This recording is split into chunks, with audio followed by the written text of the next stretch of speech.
Faydasızdırmı həqiqətən sizcə? Bəli. Və o belə bir ifadə də işlətdi ki, onun qərb tərəfdaşları, yəni söhbət Ukrayna hakimiyyətindən gedir, onun qərb tərəfdaşları dərhal strateji mövqelərini dəyişməsələr, Rusiya bu müharibədə tədricən qalib gələcək. Strateji dəyişiklik nədən baş verməlidir? Əsas isə ikinci cümlədə də ibarətdir. Strateji mövqelərin dəyişdirilməsi əslində silahların verilməsindən gedir proses. Yəni, bugün Kiyev deməli, hakimiyyətinin rəhbəri Zelenskinin xalqa müraciət oldu. 3 istiqamət göstərdi. O istiqamətlərdən biri o idi ki, biz kiçik dronlarla yüngül zirehli hədəflərə atəş aça bilirik. Məsəl üçün, neft anbarlarına və ehtiyat rüslara, enerji daşılarına zərbələr endirə bilirik. Ancaq dərinləşdirilmiş, betonlaşdırılmış hərbi obyektlərə zərbələr endirə bilmirik. Bax, bunun bu açıqlaması ilə ikinci hissə ki var, strateji mövqeylərin dəyişmələri. Strateji mövqey nədir? Yəni, Amerika bir növ kənarda dayanır, Avropa sən gör nə inirsən. Avropa düşünür ki, Amerika səfər etsin, Trump'ı bu işə yönəltsinlər. Bütün bu proseslərin fonunda konkret addımlara sövq edir. Məsəl üçün, bir misal çəkəcəm. Bugün Ukraynada istehsal olunan, belə desək, Flamingo tipli raketlərdən Ukrayna hava qoşunları, raket qoşunları Rusiya dərinliklərinə zərbələr endirdilər. Hətta Yakutiya tərəfə qədər də, yəni onların müdaxilə etmə gücləri var, yəni o qədər məsafədə. Məsələ bundadır ki, düşünürəm ki, Avropa İttifaqı, eləcə də Amerika Ukraynaya bir növ silahların ehtiyatlarını verməklə, raketlərin hissələrinin Ukraynaya yığılması ilə Ukraynada istehsal edilib Rusiya cavab vermiş kimi özlərini göstərirlər. Burada həmin hərbi analitikin müraciəti odur ki, dolayısı yolla getməyin.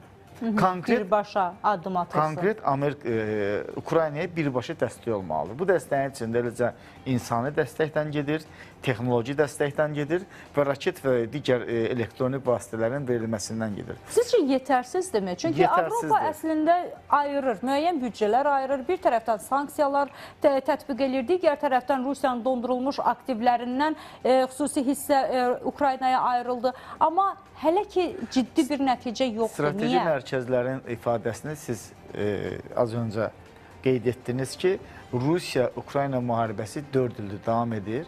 Hətta 4 il ərzində Stalin çatmışdı Berlinə. Bəli.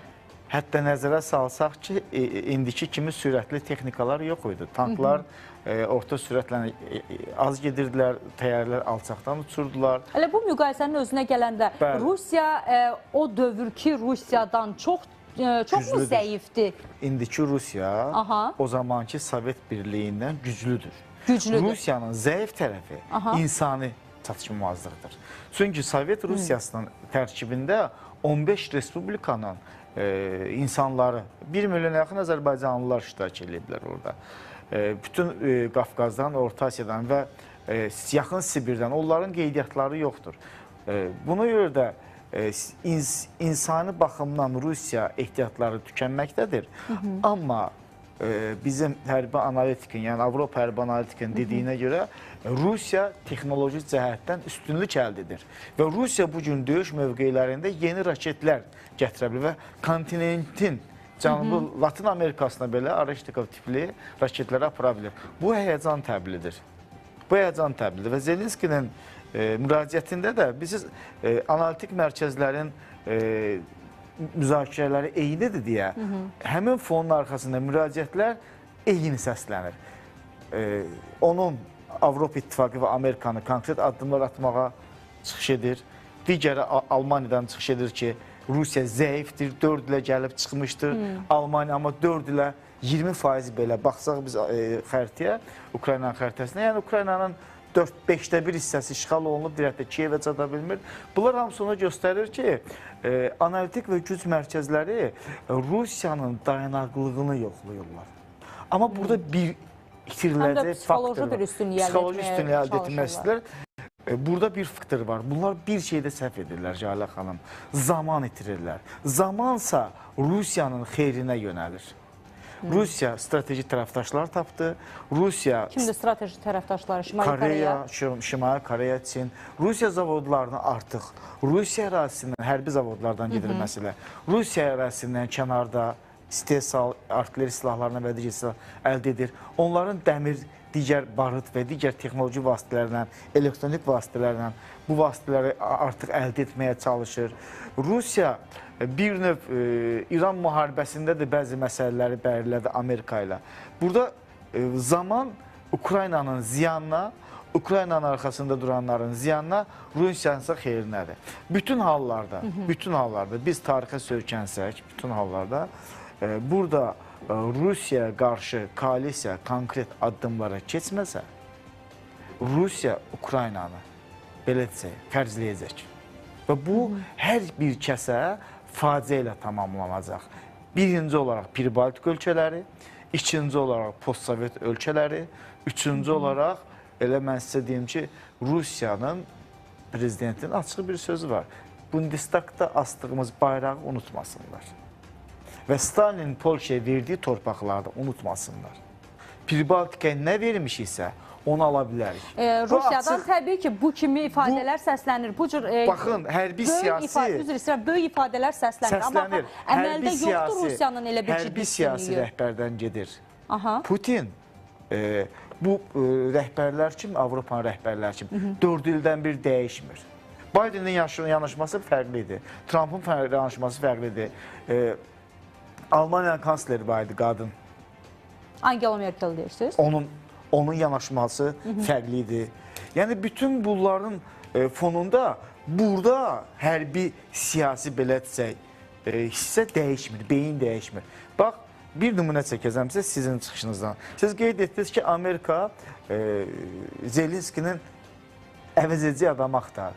Onu axtarmır ki, Zelenskini çıxartsın, onu qoysun. Onu axtarmır. Mənim yox, Azarovun fikri idi. Onu da xahiş edirəm, zəhmət olmasa monitora təqdim edək. Sizin üzr istəyirəm, yəni onun fikri idi ki, Zelenski alternativ, bəli, adam axtarışındadılar. Bu ona görə yox ki, Zelenski onların tələbini ödəmir. Zelenski artıq Ukrayna xalqını öz ətrafında birləşdirə bilir və böyük bir imperiyanın qarşısında mübarizə apar, açıq şəkildə mübarizə apar. Ancaq burada bir məsələ var. Putinin hakimiyyətinin fiski dəyişməsi zamanı ehtiyatları var. Onu dəyişəcək, hətta sizin də mən digər efirlərə baxmışam, onu dəyişəcək Medvedev var, məsəl üçün, Təhlükəsizlik Şurasında və digərləri var. Zelenskini dəyişə biləcək fiski olmayanda, fiski bir, belə desək də, zərərsizləşdirilməsində ortaya çıxacaq şəxs varmı? Onu axtarırlar. Ehtiyat liderlərin qoyulması. Ona görə yox ki, Zelenski bugün getməlidir. Onun üçünmü axtarırlar? Yoxsa günahı Zelenskinin üzərinə qoymaq və yəni onu uzaqlaşdırandan sonra gəlin indi danışaq, əslində Zelenski də idi günah. Onun uzaqlaşdırılması, belə mi bir senari formalaşdırırlar? Onun uzaqlaşdırılması, Jalə xanım, Avropanın da, Amerikanın da məğlubiyyətinin nümunəsi olacaq, onun uzaqlaşdırılması. Onun uzaqlaşdırılması Ukrayna xalqının döyüş əzmini sarsıdacaq. Çünki Zelenski hakimiyyətə gələnlərdə prezident seçkiləri vaxtı təsadüfən mən Ukraynada olmuşam və vətəndaşlarla bir söhbət eləmiş. Və Zelenskini hakimiyyətə gətirənə qədər milyardlarla pullar xərclənib, o filmlər çəkilib onun prezident kimi fəaliyyətini. Hətta bilirsiniz, indi bu dəqiqə Avropa İttifaqı, Amerikanın əsas xüsusi xidmət orqanlarının əsas tapşırıqları antikorrupsiyon hissələri tapıb çıxartmaqdır Ukraynanın içindəki. Zelenskinin mənfi və negativ hallarını əhali bilməsin. Bu, əhalinin Zelenskinin ətrafında saxlanması üçün qoruyucu tədbirlərdir. Məsələ bundan ibarət. Amma Jalə xanım, başqa bir yanaşmaya yanaşmaq istəyirəm. Mən bura gələrkən bir xarici mətbuatın bir açıqlamasına rast gəldim. Çox gözəl bir məqalə qoyub. Onlar, az öncə biz, bundan öncə biz patriot silahlarının hissələrinin və raketlərinin Ukraynaya verilməsi ilə bağlı belə bir məsələ var ki, Rusiya açıqlanmış ki, ona gələn heyət və istifadə vaxtı biz onun qarşılığını verəcəyik. Məsəl üçün, İsveçrənin bir yüksək sürətli təyyarələri var. O təyyarələr Litva, Latviyada Rusiya təyyarələri hava məkanını pozanda onlar həmin patriot silahları ilə Ukraynanın tərkibində onlara güc göstəricisindən geri qaytarıb və hətta Hətta sentyabrın 24-ü 6 dənə uzaq mənzilli raketi həmin Patriotun hava sistemi ilə, həmin təyyarə vasitəsilə havada məhv ediblər. Mən çox gözəl bir görüntü oldu dünən sizin efirdə, mən izləyirdim. Deməli, Kiyevə bizim hətta Azərbaycan səfirliyinə açılan raketlər zamanı Kiyevin səmasını göstərdilər.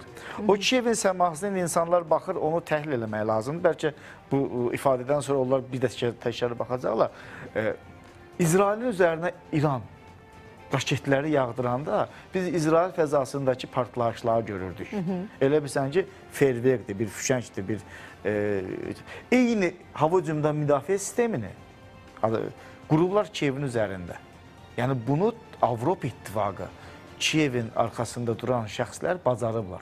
Kiyev administrasiyası və Kiyev şəhərinin hava hücumundan müdafiə sistemi yüksək səviyyəyə gətirilib. Onu mən fəzaya baxanda bildim. Və bugün onun cavabı olaraq sizin çıxışınıza söykənirəm.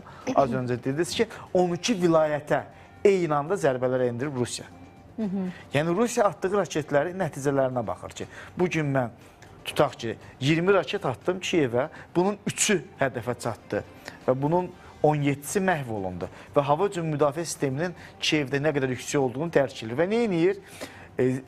Az ikinci dərəcəli ölkələrə görə hava hücumundan müdafiə sistemini yoxlamaq üçün 12 vilayəti eyni anda həm dronlarla qarışıq, indi müharibələr belə qurur, qarışıq raket zərbələrindən gedir məsələ, istifadə etdi. Və Zelenskinin ki, bugünkü çıxışında 3 istiqamət dedim, o istiqamətin də biri hava hücumundan müdafiə sistemini bütün Kiyevin, Xarkovun və digər şəhərlərin olması üçün istək istədi Avropadan. Və çıxışının sonunda dedi ki, gecikirsiniz. 3 dəfə dedi ki, siz gecikirsiniz. Ona görə də məsələlər belədir. Mərkəzlər var, mərkəzlər işləyir. Ukraynaya dəstək var, Ukrayna əhalisi belə desək, bunu mən açıq şəkildə edirəm, bunun belə desəm, qınağı mənim üzərimdə qalsın.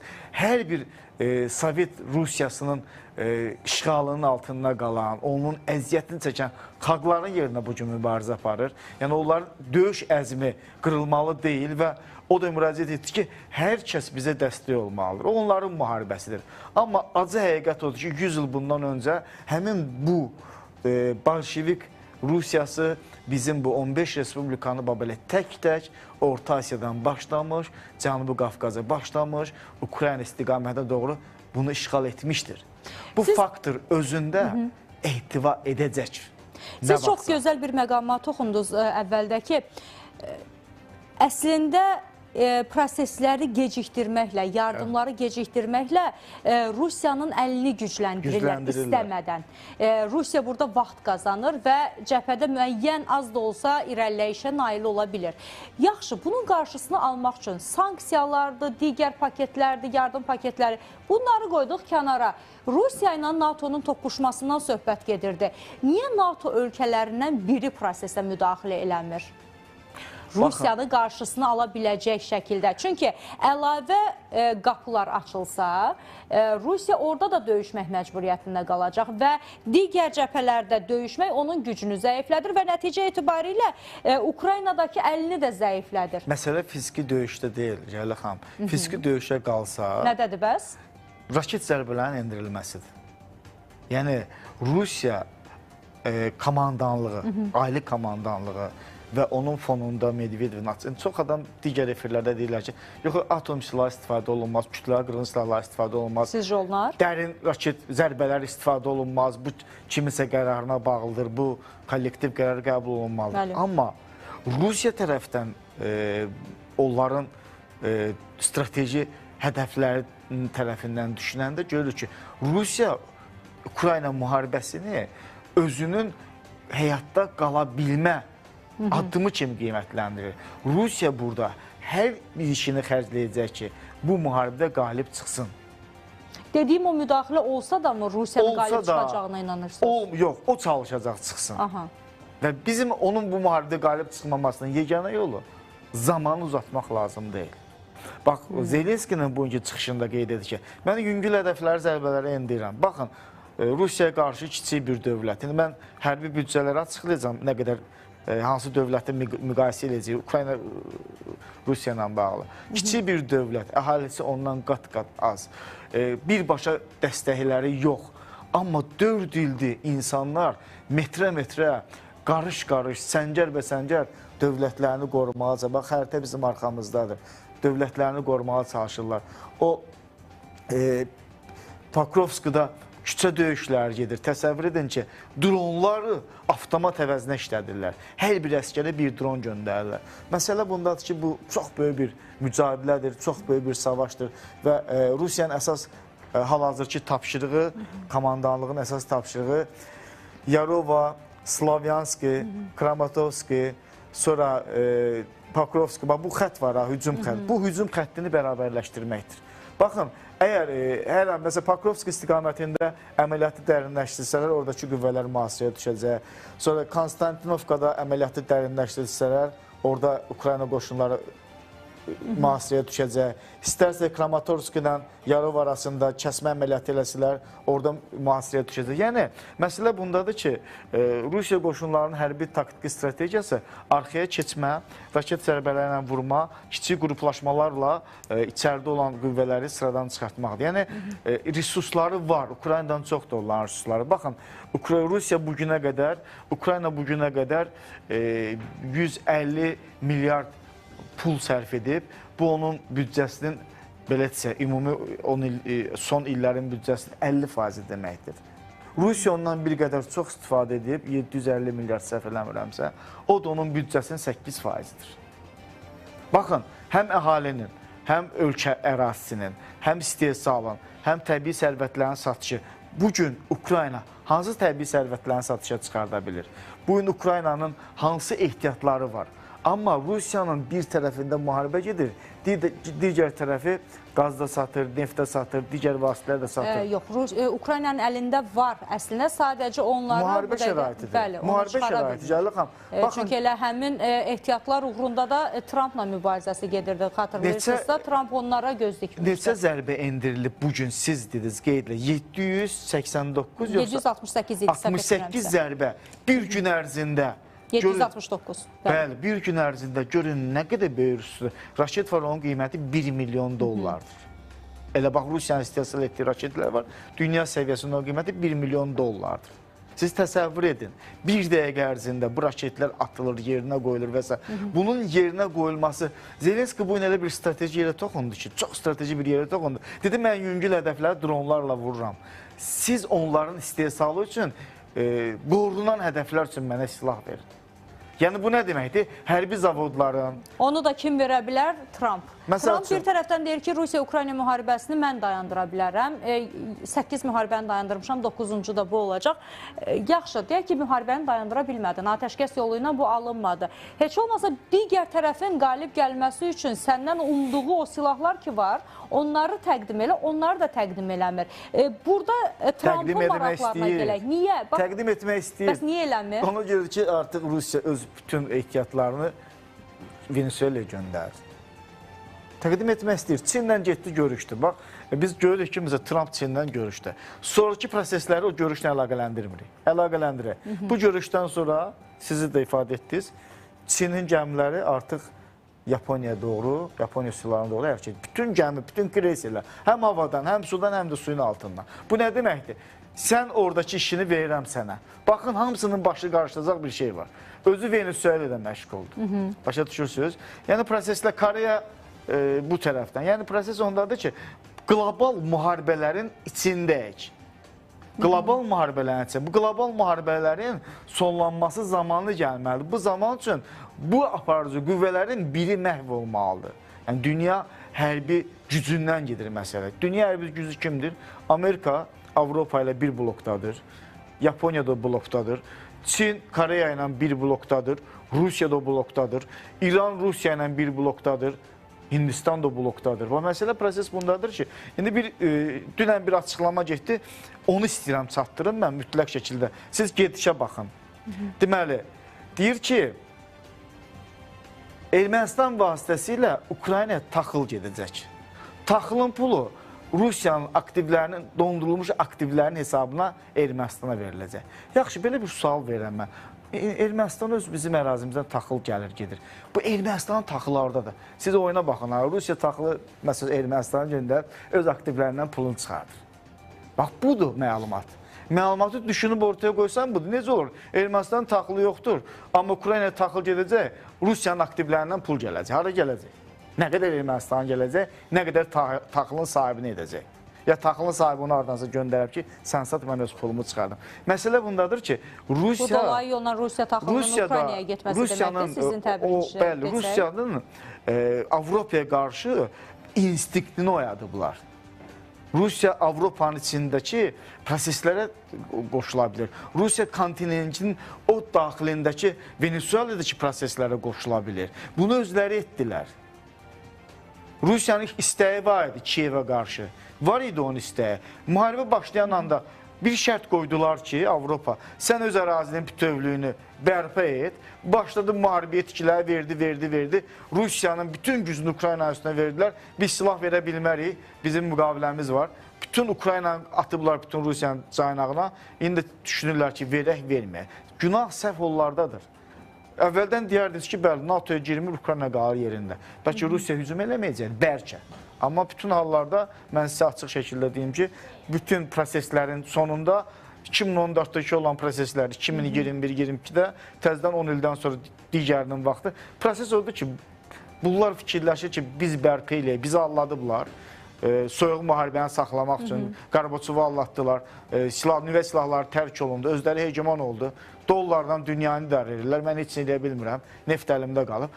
Problem iqtisadi müharibələr üzərindədir. Rusiya, baxın, düşünürəm ki, yaxın gələcəkdə Çin, Rusiya, Koreya, Hindistan bu birlik bir pul vahidi ortaya gətirə bilsə, onda Amerika məsələyə ciddi yanaşacaq. Çünki onun cibinə toxunulacaq məsələdə.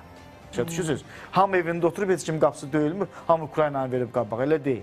Bu, dünyavi məsələdir. Dünyavi prosesdir. Bu da demokratiyadan gedir söhbət, insan azadlığından gedir, dövlət təhlükəsindən gedir. Kimsə dövlətini işğal eləyə bilməz, kimsə ərazi bütövlüyünə. Artıq belə olacaq ki, növbəti 100 ildə xırda müstəqil dövlətlər qalmayacaq. Bu proseslə qalmayacaq. Sən nə tikirsən qur, bir gün gələcək ki, mənimdir. Filan yerdə imza atmışdınız. Filan yerdə imza var idi. Necə ki, Xalq Cümhuriyyətinə dedilər ki, 100 illik İrəvan şəhərini 9000 kvadrat kilometrlə bir Ermənistana barışın, sonra proses qutaracaq. İndi o kağızları çıxardıb qoyuruq, heç kimə sübut eləyə bilmirik. Məsələ. Aydındır, çox təşəkkür edirik Elmar bəy, maraqlı şərhiniz üçün. Rusiya-Ukrayna cəbhəsindən danışdıq, çox maraqlı məqamlara toxundu. Elmar Hüseyn, hərbi tərəflərini, eyni zamanda siyasi tərəfləri və proqnozları müzakirə etdik.